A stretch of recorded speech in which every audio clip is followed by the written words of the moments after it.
Hey, this is Notser, and this is the Tier 8 Japanese premium cruiser, Atago. It has 10 main guns, 8 secondary, 16 torpedoes, 36 AA guns, a top speed of 35.6 knots, total health 40,100. I don't currently have any modules because I'm broke, but I'm using my cruiser commander, always want to get that up, and the cruiser commander has situational awareness, basic survivability, reduced chance of fire, lower cooldown on damage control, and I have the Tier 4 advanced firing training for increased range on my AA, and guns below 155mm. This has 203mm. We're on the map Hotspot. So what's special about this ship? It's got a nice paint job. You can use the camouflage that is in the game if you want to take a benefit of the passives. But overall, this is just a Mayoko or a Mogami with 203mm guns. There's only one unique characteristic of this vessel.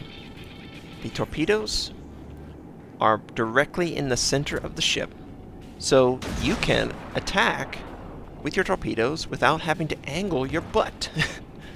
A lot of late-tier Japanese cruisers require that you angle the rear part of the vessel in order to use your torpedoes effectively.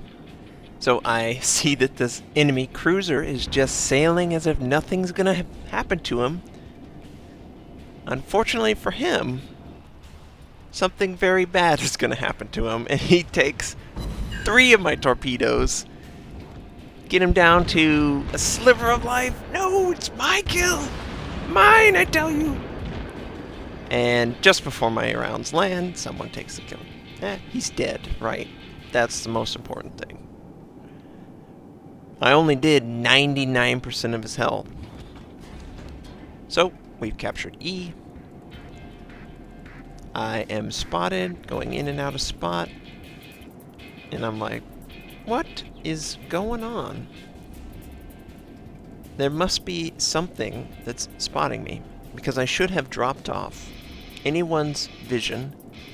One nice aspect of the Atago is it has a very short detection range for a Tier 8 Japanese cruiser. It's got 11.9 kilometer detection range, so you can be a little stealthy.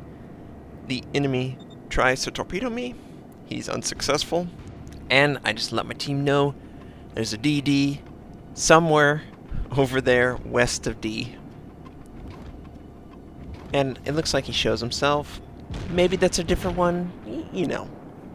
It's early in the game, we killed an enemy, we're trying to locate a target. A military target. And it looks like there's a enemy cruiser and an enemy battleship trying to capture C, or at least headed to C.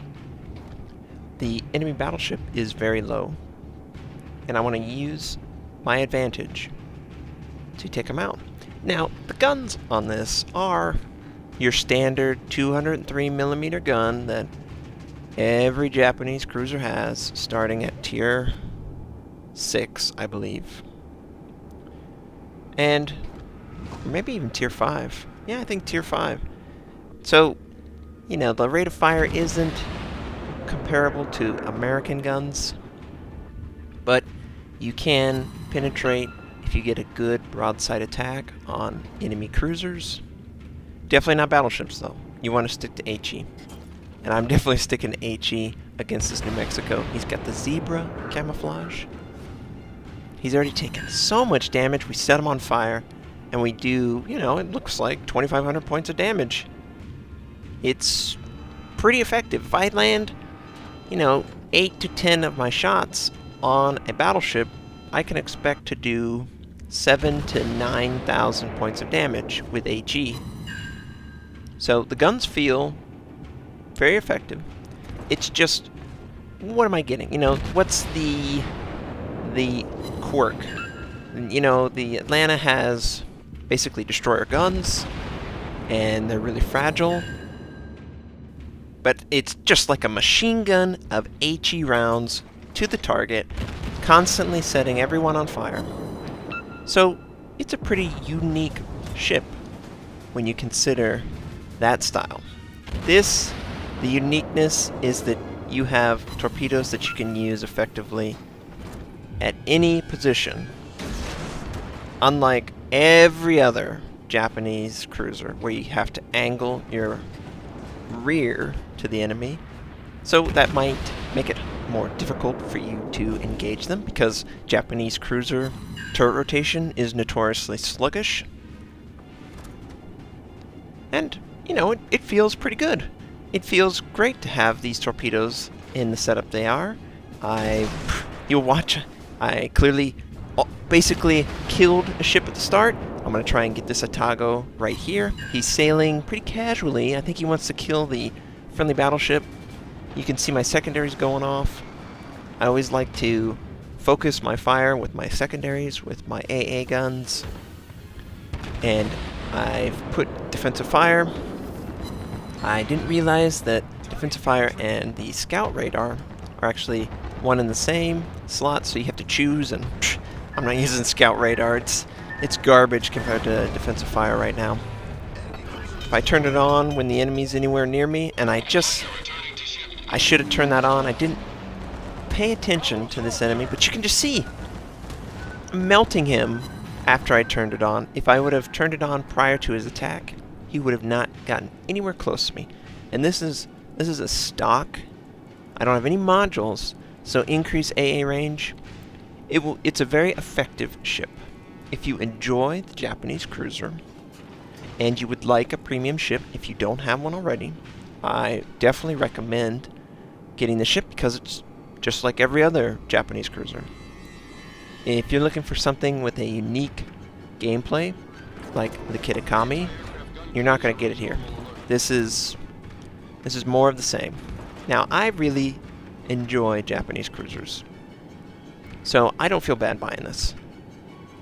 But there's very few instances where the quirk comes in handy. Most of the high-tier battles, you'll find yourself on Hotspot. A lot of islands, very useful on this map. Ocean, not very useful. Nobody's going to let you get in 10 kilometers of them.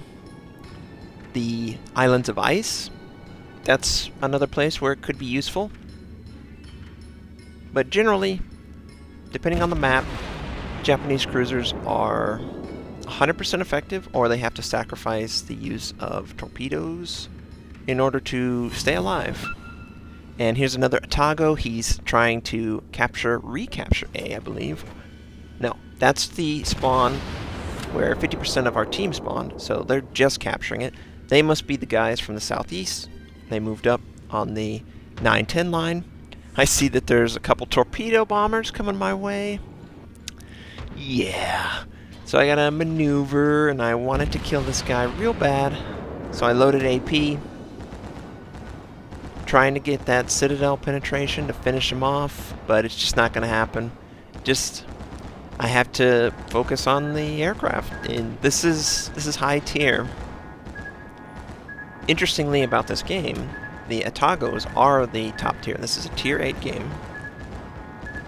One weakness of the gameplay right now is most people in tier 8 are Atagos.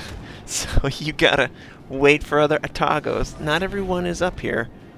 So the game's gonna shove you in with probably 4 to 6 Atagos, and there's no variety. And in this one, we're going up against low tiers, everyone else. Sometimes I get put in with Iowas, Montanas, Yamatos. It's okay with those, but if I'm comparing it directly to the Mogami, the tier 8 Japanese cruiser, it's no contest. The Mogami is so much better than this ship, it's not even funny. And that's partly because the Mogami is just that awesome. The ability to load 155mm guns and to take advantage of all the talents and the rate of fire is a huge asset at tiers 8, 9, and 10. There's huge value in playing the Mogami, whereas playing this, you don't get any of the benefits from speccing into all those. Range increase, cooldown reduction for 155mm guns and below. We pop defensive fire. We've got enemy torpedo bombers and dive bombers going at us. And we're just doing everything we can to maneuver. It feels great. The guns rotate pretty effectively. It turns very quick. It's got great speed. So there's nothing really bad about it. But it's just a Tier 8 Japanese cruiser that happens to have a nice paint job, and its torpedoes are uniquely placed, so it's a little bit easier to use them. But if you're looking for something with unique gameplay or a premium that you could see yourself playing until you quit the game, or I don't really know if this is the premium for you. It's not unique enough to me to justify the $40 or $50 that you have to spend on it. I mean, the Atlanta is more unique, but the Atlanta is probably more frustrating with the constant turrets being destroyed. So, that was the game on Hotspot. We landed a couple great torpedo attacks, and we were trying to harass the enemy carrier for that ending, because he was definitely harassing us. We did, almost 2,000 base XP, and we just tons of damage everywhere. Something like 100,000. I hope you guys have a great day, and I'll catch you guys next time.